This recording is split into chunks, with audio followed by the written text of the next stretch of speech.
जय हिंद दोस्तों। आज के इस वीडियो में हम लोग समझने वाले हैं दहन अपक्रिया से आप क्या समझते हैं। एक उदाहरण देकर समझाइए।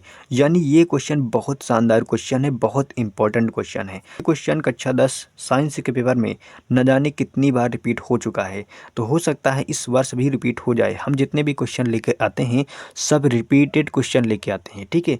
तो जितने भी हमने क्वेश्चन बता दिए हैं वो क्वेश्चन ज़रूर आप एक बार पढ़ के जाइएगा। तो पेपर में ऐसे ही सेम आपके क्वेश्चन पूछे जाएंगे। तो ये क्वेश्चन क्या है, आइए क्वेश्चन को पढ़ते हैं, फिर इसका सोल्यूशन में आपको कैसे लिखना है और क्या लिखना है मैं आपको बताने वाला हूँ। तो सबसे पहले आइए समझते हैं दहन अपक्रिया से आप क्या समझते हैं, यानी दहन अपक्रिया होती क्या है। सबसे पहले आइए समझ लेते हैं। तो किसी पदार्थ को ऑक्सीजन की उपस्थिति में जलाने पर ऊष्मा तथा प्रकाश उत्पन्न होता है। यानी भाई कोई भी पदार्थ जलता है तो उससे हमें क्या प्राप्त होती है, यानी कि प्रकाश और ऊष्मा प्राप्त होता है। तो क्या लिखेंगे, आपको डिफिनेशन में आपको लिखना है किसी पदार्थ को ऑक्सीजन की उपस्थिति में जलाने पर ऊष्मा तथा प्रकाश उत्पन्न होता है। जलने की इस क्रिया को क्या कहेंगे, दहन कहेंगे। जैसे कि आपको नाम से पता चल रहा होगा कि दहन दहन का मतलब क्या होता है, जलना। दहन का मतलब क्या होता है, जलना। तो आइए आंसर में आपको कैसे लिखना है, वह क्या लिखना है मैं आपको बताने वाला हूँ। तो आंसर में आपको क्या लिखना है आइए समझते हैं। तो क्या लिखेंगे, किसी पदार्थ, यानी कोई भी पदार्थ हो सकता है, किसी किसी पदार्थ किसी पदार्थ जो जल सके, किसी पदार्थ को ऑक्सीजन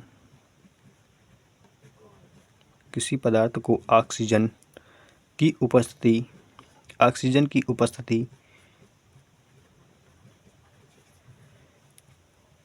किसी पदार्थ को ऑक्सीजन की उपस्थिति में जलाने पर ऊष्मा तथा प्रकाश उत्पन्न होता है। जलने की इस क्रिया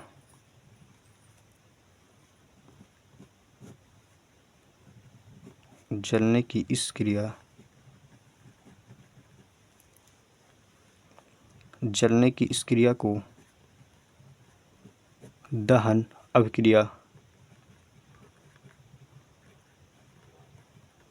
दहन अपक्रिया कहते हैं।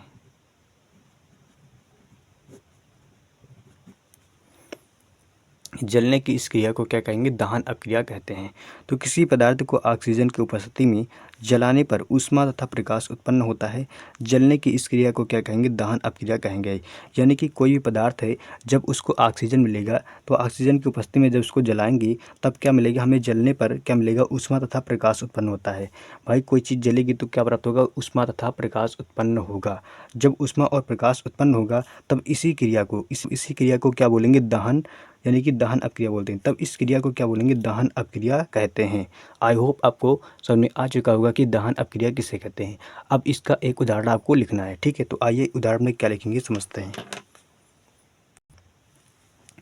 दोस्तों उदाहरण में आपको कार्बन प्लस ऑक्सीजन लेना। कार्बन क्या होता है, जो पदार्थ जल सकता है उसमें कार्बन होता है, ठीक है।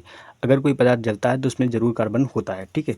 अब कार्बन को ऑक्सीजन की उपस्थिति में जलाएंगे, यानी कि कार्बन को ऑक्सीजन के साथ जब जलाते हैं, ऑक्सीजन की उपस्थिति में जलाने पर कार्बन डाइऑक्साइड, यानी कि जो धुआं निकलता है उसको क्या बोलते हैं, कार्बन डाइऑक्साइड। यानी जो धुआं निकलता है उसमें क्या होता है, कार्बन डाइऑक्साइड होता है। और हमें क्या मिलता है, जलाने पर ऊष्मा मिलती है और प्रकाश मिलता है। तो उदाहरण में आप ये रिएक्शन देख सकते हैं। आई होप आपको दहन अपक्रिया से क्या समझते हैं इसका आंसर मिल गया होगा, और एक उदाहरण देकर हमने समझा दिया। इसी तरीके से आपको बोर्ड एग्जामिनेशन में आपको लिखना है। बिल्कुल आपको ऐसे ही साफ साफ बोर्ड एग्जामिनेशन में लिखना है, बिल्कुल भी गलती नहीं करना है। आई होप आपको दहन अपक्रिया समझ में आ चुका होगा। तो मिलेंगे नेक्स्ट वीडियो में, तब तक के लिए जय हिंद जय भारत। वीडियो देखने के लिए आपको बहुत बहुत धन्यवाद।